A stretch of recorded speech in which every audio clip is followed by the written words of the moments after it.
Comment faire ce logo en moins de 15 minutes en utilisant Photoshop, en plus d'une présentation impressionnante pour tes clients? C'est exactement ce qu'on va voir dans cette vidéo, donc reste jusqu'à la fin.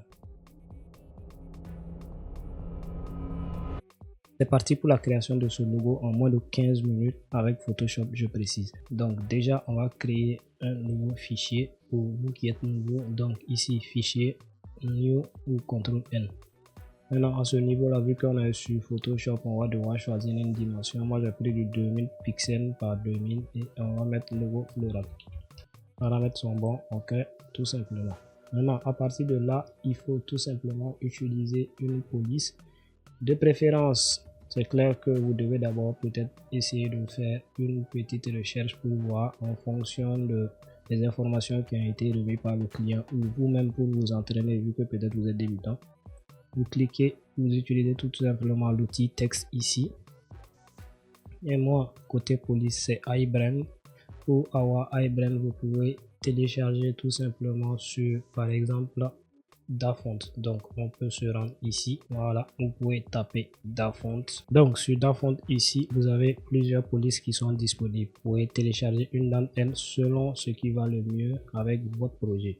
Mais vu qu'on travaille sur un projet bien précis, vous avez également l'éventualité d'avoir des polices à ce niveau-là, mais qui sont payantes.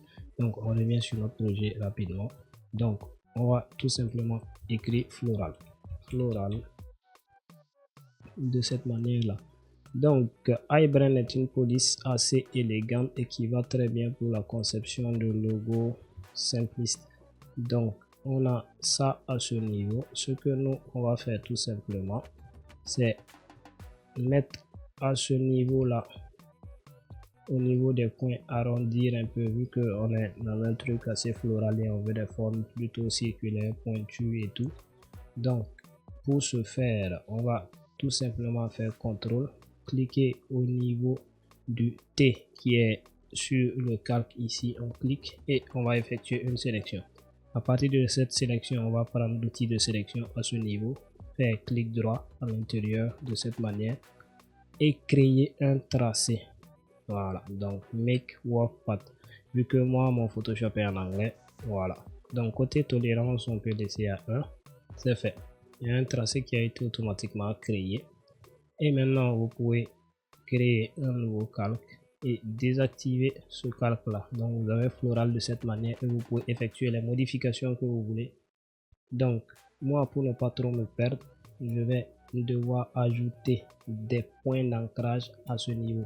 Ces éléments là, les petits rectangles ici sont appelés points d'ancrage sur Photoshop.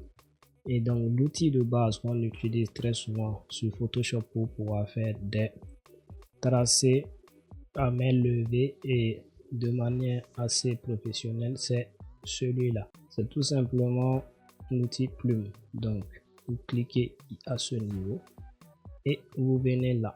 Ce qu'on va faire, c'est ajouter add encore points, donc ajouter des points d'ancrage. Donc ce que moi je vais faire ici, c'est ajouter un point d'ancrage à ce niveau là. Donc ici on a ajouté un point d'ancrage. Maintenant pour me retrouver, je dois faire la même chose sur tous les trucs rectangulaires, lui et lui. Donc assez rapidement, je dois faire apparaître la règle avec CTRL R.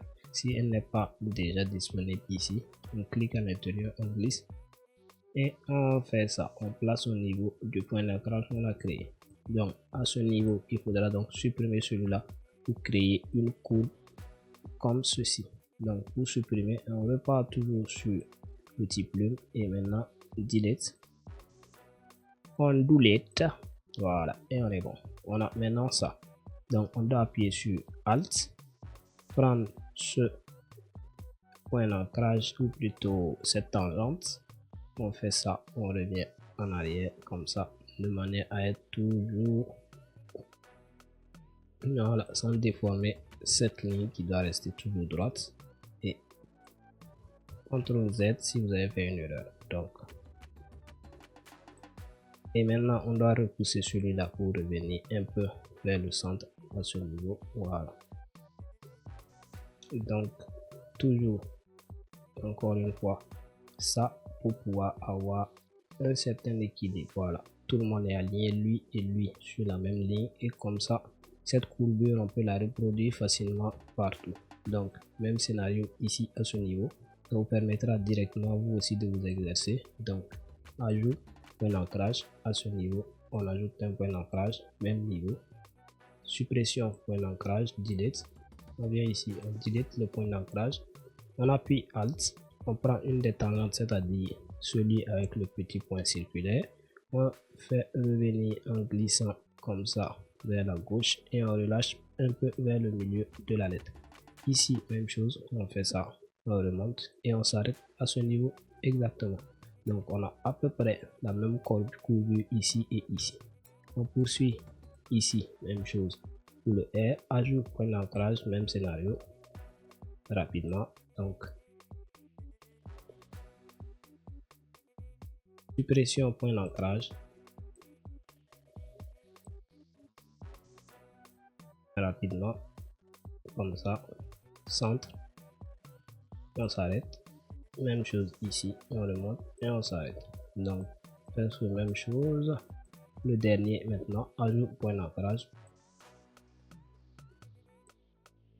à ce niveau. Suppression point d'ancrage pour terminer. Alt, on pousse. Centre, on s'arrête. Alt, on pousse et on s'arrête. Et là, ça c'est terminé. Donc on a à peu près cette forme là. On clique sur CTRL et on clique quelque part au niveau de la feuille blanche. Comme ça. Donc on a des formes comme ça pour la base. Vu que c'est un truc floral et tout. Donc maintenant ce qu'on va faire, on va tout simplement remplir ce tracé là. Donc on fait clic droit. On a fill path pour remplir le tracé. Ici, foreground color, ça dépend de ça. Le foreground, c'est la couleur du premier plan et le background, couleur de l'arrière-plan. Donc, si on prend foreground, c'est du noir. On va aller sur foreground et ça, on fait clic droit et on supprime le tracé. Voilà, donc on a floral de cette manière là. Moi, ce que je vais faire, c'est ajouter une feuille à ce niveau là. Au lieu de le faire automatiquement moi-même, par exemple en utilisant la plume, on peut utiliser la plume de cette manière là pour le faire. Et on a un semblant de feuille, mais ça ne nous arrange pas. Nous on veut un truc assez joli. Donc on clique droit, on delete. Donc pour ce faire, on va télécharger tout simplement un PNG, c'est-à-dire une image sans fond. Et pour l'avoir, on part sur le site PNG Egg. Donc à ce niveau, recherche, on met feuille tout simplement. Et pour les feuilles, on glisse. Par exemple, celui-là me plaît bien et les couleurs également, on a deux tendances de couleurs qu'on va utiliser. Donc on clique, télécharger de cette manière-là. Une fois téléchargé, on se rend dans nos fichiers, téléchargement. Ici, on clique, on glisse et on relâche à l'intérieur. Maintenant, à ce niveau, on dézoome. Pour dézoomer assez rapidement, c'est CTRL ALT espace et c'est bon. On a le signe moins, donc on peut faire ça dézoomer. Quand on relâche le ALT, on a maintenant toujours CTRL espace, on a ça. Donc on valide. CTRL T pour faire apparaître les points de transformation. Donc on va réduire en prenant un des points comme ça. Voilà. La taille est bonne, on revient. V pour outil déplacement. On déplace vers le haut comme ça. Voilà. Donc floral, on a un truc assez simple comme ça. Et maintenant ce qu'on va faire, c'est incruster maintenant les couleurs. On a cette couleur et cette couleur là qu'on va incruster. Et comment ça se passe? Vous cliquez sur ce calque là, lui. Maintenant, on va devoir couper cette partie et cette partie. Pour couper, on va prendre l'outil de sélection rectangle ici. Cliquez, on maintient, on glisse. Voilà, vous voyez les fourmis qui sont en train de marcher sur l'écran. Ça veut dire que ça, c'est sélectionné. Revenez Et maintenant, on revient à ce niveau. Assurez-vous d'avoir sélectionné celui-là. Et on revient ici. Et vous allez avoir un signe plus. On clique maintenant pour sélectionner le R, le A seulement. Comme ça. Et on reclique une fois et ça. Donc, on a un ajout de sélection. On fait un clic droit. On a maintenant layer via cut pour calque par couper. Donc, on doit couper. On a coupé et on a un nouvel élément à ce niveau, comme vous le remarquez. Donc, on a ça et on a ça. Donc, à part au niveau du haut, le layer 1, on fait clic droit. Blending option pour option de fusion. Incrustation de couleur. On clique sur le blanc et on se rend au niveau d'ici et on va choisir cette couleur là. Voilà, donc on a ça. On a floral le haut de cette manière simplement. On peut revenir à ce niveau, clic droit, blending option, même chose. Incrustation de couleur, donc c'est color overlay ici. On clique et on sélectionne celui-là. Et on a du vert. Donc on a tout simplement notre logo assez rapidement et c'est terminé. CTRL H pour faire disparaître la règle et on a notre logo floral de cette manière. Donc si vous voulez, vous pouvez faire d'autres tendances, mais pour l'instant ça c'est bon. Il faut donc l'enregistrer, fichier, enregistrer sous, pour enregistrer le projet d'abord au format PSD qui est le format de base. On enregistre et c'est bon. Et maintenant, pour pouvoir le présenter comme on aime le dire au client, ça c'est assez simple. Donc vous devez vous rendre sur Freepik, voilà, ici freepik.com, et vous mettez tout simplement mockup logo. Faites la recherche pour mockup logo. Donc maintenant sur Freepik, vous avez plusieurs mockup disponible. Un mockup sert tout simplement à la présentation d'un élément réalisé. Ça peut être un mockup pour des affiches et autres. Dans notre cas, on va par exemple choisir celui-là pour le télécharger vu qu'on est dans un domaine floral. Donc le mockup va tout simplement permettre de donner un aperçu réaliste en fait, tout simplement. Donc ça, on laisse tomber, c'est bon, c'est ok. Voilà, on va utiliser plutôt celui-là, le télécharger et l'utiliser. Donc le mockup donne un aperçu réaliste pour pouvoir permettre au client tout simplement de se projeter, comme on aime le dire, et voir à quoi cela va ressembler en vrai. Donc vous avez le choix entre plusieurs, certains sont payants et tout. Donc nous on le télécharge tout simplement. Maintenant côté utilisation, une fois téléchargé, vous devez tout simplement vous rendre au niveau de vos téléchargements. Et maintenant, on va double-cliquer sur le fichier Winrar et une fois ouvert de cette manière-là, le mockup se présente ainsi. Et donc, c'est ici, Place Your Design Here. Donc, on clique ici et on double-clique sur cette petite icône à ce niveau. Et cette icône va nous permettre tout simplement d'ouvrir une autre fenêtre comme ceci ici. Donc, c'est au niveau de cette fenêtre qu'on va envoyer le logo. On revient à ce niveau, dans le logo qui est là.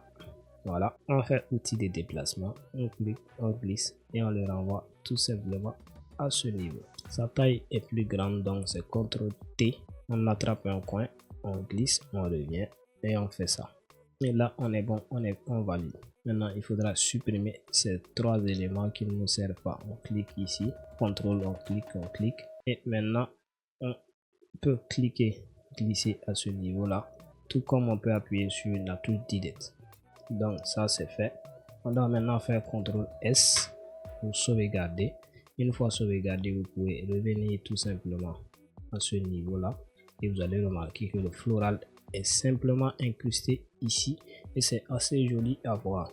Donc très souvent pour la création d'identité visuelle, on utilise plusieurs mockups pour pouvoir présenter dans plusieurs cas différents. Mais vu que ce tuto c'est un truc rapide pour pouvoir vous montrer assez simplement et surtout avec Photoshop, et je le précise, on n'utilise pas Photoshop pour la création de logos très souvent. Ça, c'est un apprentissage pour vous montrer comment utiliser un peu le pinceau, faire un tracé et tout simplement faire des coupes à partir d'un calque. Donc là déjà on est bon. On peut exporter celui-là également en format PNG. Pour ce faire, on fait fichier, export, exporter pour le web. À ce niveau, on choisit le fichier PNG. Lorsque le logo se remet en image en PNG, également sous d'autres formats. Voilà. Comme je l'ai dit, c'est un entraînement, donc ici on désactive.